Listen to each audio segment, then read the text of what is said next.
ये खबर पॉलिटिकली बड़ी इंपॉर्टेंट है क्योंकि जहां एक तरफ से ये मीटिंग का सिलसिला चल रहा है, वहीं पर उमर अब्दुल्ला भी जम्मू कश्मीर के बाद अब जम्मू के दौरे पर जा रहे हैं। और जम्मू में पीर पंचाल, जिसका जिक्र थोड़ी देर पहले हिलाल कर रहे थे कि पुंछ राजौरी के अंदर नेशनल कॉन्फ्रेंस का भी एक वोट बैंक है जी, उसको संभालने के लिए, संधारने के लिए 2 दिन के दौरे पर उमर अब्दुल्ला जम्मू के दौरे पर रहेंगे। और 14 तारीख को एक अवामी इज्तिमा से भी खिताब करने की बात सामने आ रही है।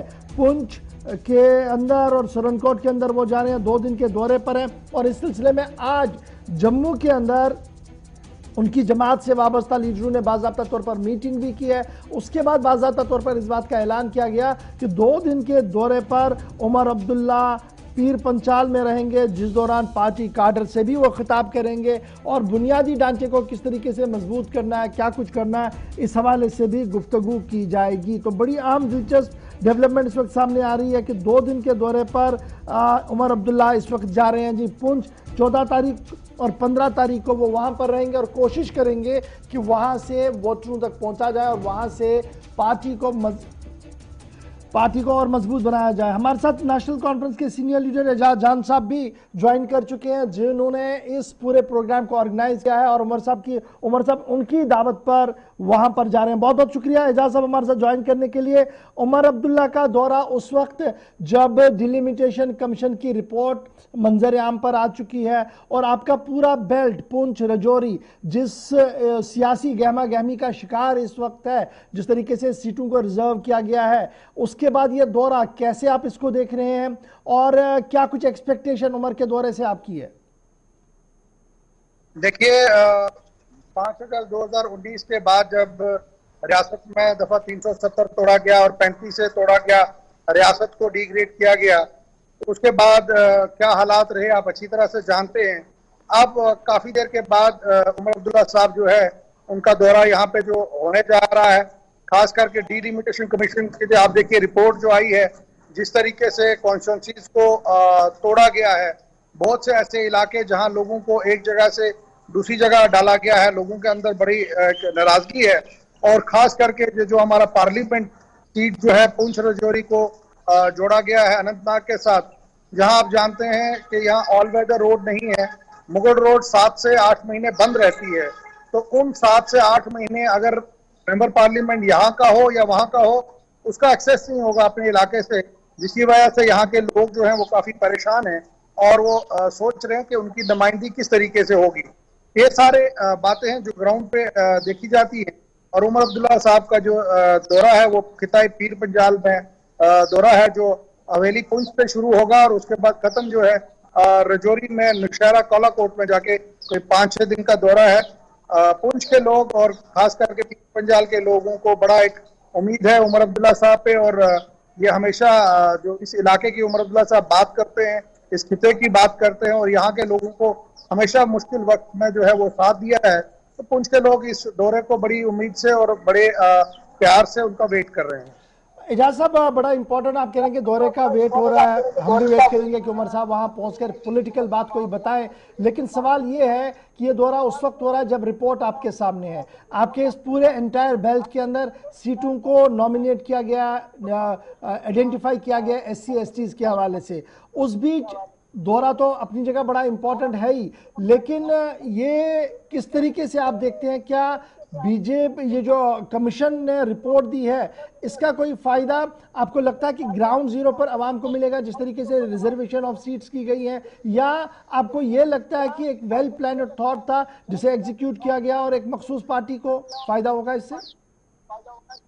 देखिए, पूरा का पूरा जो प्रोसेस हुआ है, अगर आप इसकी कैलकुलेशन और जमीनी हकायक को देखें तो उसमें पूरा आपको लगेगा कि एक जमात ने ये अपने फायदे के लिए जो है ये किया है इसका बाइफरकेशन। और लेकिन अवाम सबसे बड़ी अच्छा है, मुझे पूरी उम्मीद है कि ये जो मर्जी करें, लोगों को आने वाले दौर में दिक्कत जरूर होगी कि उनको अपने रिप्रेजेंटेटिव से मिलने में दिक्कत होगी, उनको पहुंचने में दिक्कत होगी, लेकिन इलेक्शन के अंदर जो वोट के जरिए लोग जो है इनको जवाब देंगे कि क्या इन्होंने डिलिमिटेशन ठीक की है या गलत की है। इसका फैसला तो यहाँ की आवाम अपने वोट पे देगी, लेकिन ग्राउंड की हालात ये है कि लोग बहुत ही परेशान हैं हम रिजर्वेशन के खिलाफ नहीं है, रिजर्वेशन के हक है, लेकिन जिस तरीके से रिजर्वेशन किया गया है वो तरीका गलत है। वो तरीका सिर्फ उस तरीके से किया गया है कि मखसूस जो है भारतीय जनता पार्टी को फायदा हो सके, लेकिन वो ये शायद भूल गए कि जो उन्होंने ये प्रोसेस किया है ये दिल्ली में बैठ के बनाया गया है। लोगों के आगे ही मुश्किलात इस बॉर्डर इलाके में, खासकर पुंछ राजौरी एक बॉर्डर एरिया है और मेरी कॉन्स्टिट्यूंसी लगभग 90% बॉर्डर पे है। बॉर्डर की बहुत सी दिक्कतें हमें होती, उन सब दिक्कतों को सहूलियत देने की बजाय हमें और जो है आने वाले दिनों में परेशान किया है।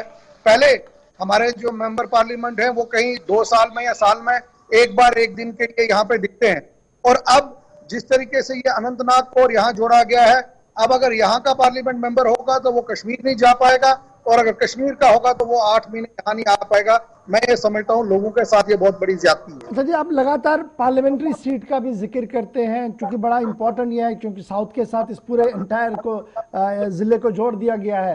तो ये ऐसा भी देखा गया ना कि क्योंकि जब हम कश्मीर पार्ट में देखते हैं तो वोट प्रोसेस बड़ा कम होता है, जब हम सरहद टनल के इस पार देखते हैं तो वोटिंग एक बहुत बड़ी तादाद में होती है।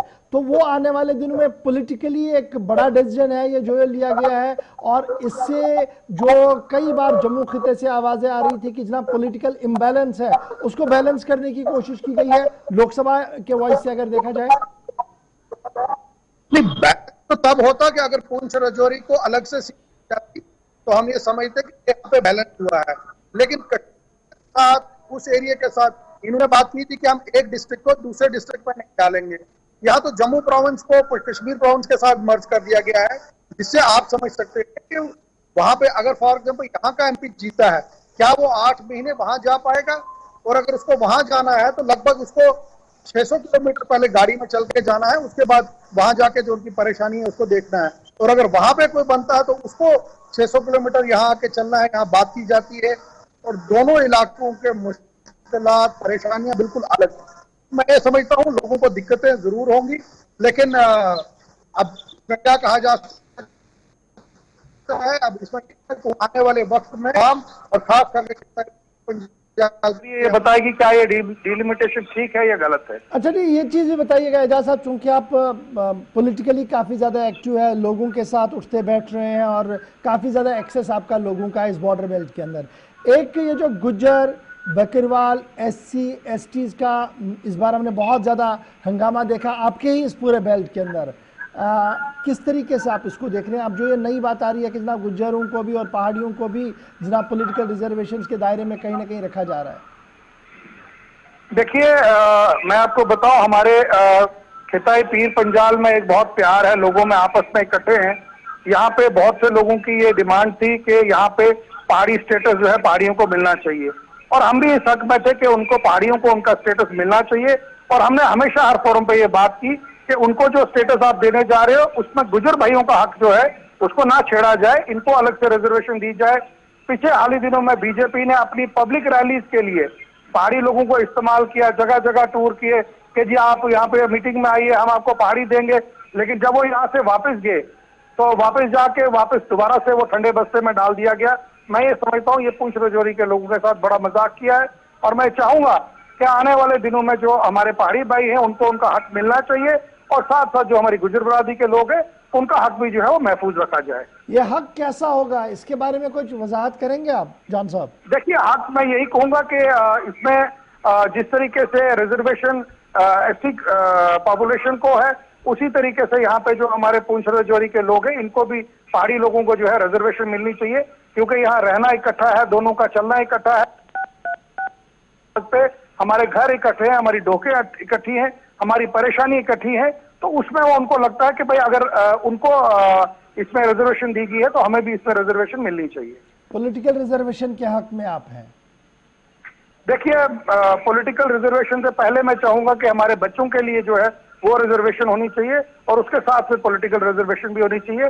लेकिन पहला हक जो है वो नौजवान बच्चों का है, जो बच्चे दूर दराज इलाके में वो सहूलियत नहीं है इनको पढ़ने के लिए, मैं समझता हूँ पहली रिजर्वेशन उनको मिलनी चाहिए। अच्छा एजाज साहब, ये कहा जा रहा है कि अगर आज के दिन में चुनाव होते हैं, ये जो रीजनल पार्टियां हैं हमारी, जिनमें नेशनल कॉन्फ्रेंस का भी एक मेजर रोल बनता है, वो ग्राउंड जीरो पर आज जम्मू सूबे के अंदर उतनी मजबूत और वाइब्रेंट नहीं दिखेगी, क्योंकि काफी दचके लग चुके हैं पार्टी को। देखिए, मैं आपको बताऊं, नेशनल कॉन्फ्रेंस जमात की एक अपनी पहचान है। नेशनल कॉन्फ्रेंस का वर्कर, नेशनल कॉन्फ्रेंस के लोग और जम्मू कश्मीर के लोग नेशनल कॉन्फ्रेंस से जुड़े हैं। पहले के मुताबिक मैं कहूंगा कि जम्मू में आज नेशनल कॉन्फ्रेंस ज्यादा मजबूत हुई है। अगर आप जम्मू के अंदर आप देखेंगे जिस तरीके से आज कौन सा नौजवान सड़क पे नहीं है, कौन सा मुलाजिम सड़क पे नहीं है, कौन से लोग सड़क पे नहीं है, ट्रांसपोर्टर सड़क पे नहीं है, हर आदमी परेशान है। जम्मू का बिजनेसमैन परेशान है, जम्मू के लोग परेशान है। महंगाई कहां पहुंच चुकी है। आप अगर एमजी निरगा की बात करें और उसके बाद पीएमवाई जो लोगों को घर देने की बात हुई, गवर्नर साहब ने मीटिंग ली, प्राइम मिनिस्टर लेवल से हुआ, हमने इतने हजार जो है वो केसेस सैंक्शन किए हैं, लेकिन ग्राउंड पे मैं आपको बताना चाहूंगा, ग्राउंड में किसी गरीब के अकाउंट में पैसा नहीं गया है। वो लोग आज भी दफ्तरों के अंदर अपनी फाइलें लेके घूम रहे हैं, उनको वहां पे कुछ नहीं मिल रहा है। तो कुल मिला के सारी जो ये बात हो रही है, ये सारी कागजों में हो रही है और मीटिंग्स में हो रही है, लेकिन ग्राउंड रियलिटीज इसके बिल्कुल उलट है। आप देखिए, एक प्लान यहाँ डीडीसी बनाए गए, यहाँ पे बीडीसी बनाए गए, जरा देखिए उनके पिछले साल का प्लान, उनका प्लान कहीं कहीं जगह 80% 90% यूटिलाइज नहीं हुआ। क्या वजूहत है कि वो यूटिलाइज क्यों नहीं हुआ? पहले ही वो प्लान बहुत छोटा था। एक डीडीसी को 70 लाख दिया गया, बीडीसी को 25 लाख दिया गया एक साल का। अगर एक लाख रुपए ये गवर्नमेंट इंप्लीमेंट नहीं कर सकी उन वर्क्स को ग्राउंड पे, तो कौन से यहाँ पे टॉल क्लेम किए जा रहे हैं? जनाब, तरक्की हो रही है, डेवलपमेंट हो रही है, और अब जो निर्गा का नया प्लान आया उसमें 50% कट लगा दिया गया है। तो मुझे मैं ये एक आखिरी चीज जो आपसे जानना चाहूंगा, आप कह रहे हैं उमर साहब जी 3-4 दिन के दौरे पर हैं, तो गैदरिंग का साइज क्या कुछ हो सकता है? जिस तरीके से आप कह रहे हैं कि जनाब हर तरफ से एंटी इनकम्पेंसी है, बीजेपी के खिलाफ वेव है, तो क्या मैं ये समझूं कि गैदरिंग बहुत ज्यादा होगी और तैयारियां एजाजान साहब की और उसकी टीम ने पूरी कर ली है? देखिए, मैं आपको बात बताऊं, जम्मू कश्मीर के लोग उमर अब्दुल्ला साहब से और नेशनल कॉन्फ्रेंस से, कायदे सानी डॉक्टर फारूक अब्दुल्ला से प्यार करते हैं और वो अच्छी तरह जानते हैं अपने लीडर का कैसे स्वागत किया जाएगा। आप देखेंगे आने वाले दिनों में एक बड़ा बेहतरीन प्रोग्राम होगा, और जब आप देखेंगे इन प्रोग्राम्स को आपको खुद यकीन हो जाएगा कि जमीनी हकायत क्या है, लोगों को क्या मिल रहा है और क्या नहीं मिल रहा है। एजाजान साहब, लगातार मैं जब भी आपके लीडर से बात करता हूँ, कह रहे हैं कि जनाब हम इससे मुतमईन नहीं है जी, हमें ये डिलिमिटेशन पसंद नहीं है, ये जी कहीं पर बनाया गया कहीं पर दिया गया, लेकिन जो रिस्पॉन्ड और रिएक्शन आना चाहिए था इतनी बड़ी जमात से, जो सबसे बड़ी जमात है, वो आज तक भी नहीं आया, मां सिवाय प्रेस नोट और ट्वीट के।